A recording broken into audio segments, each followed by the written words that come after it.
बुझली सब बुझाता बाटे घमंड तो है अपना हो जात बे।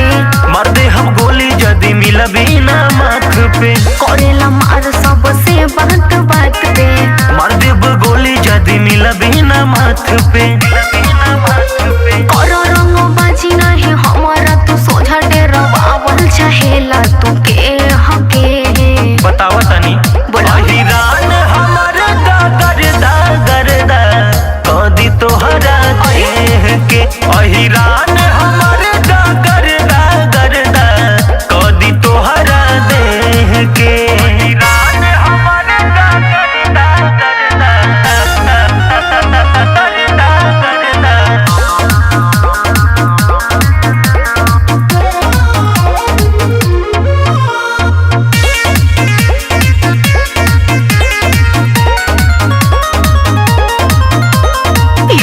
के छोड़ दे होई बदनाम हो। दुल्हन बनाइब हम भरब तोहर मांग हो।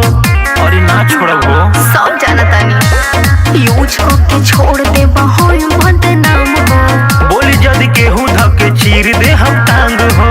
सचिन ओहिर का कोई जहान हो।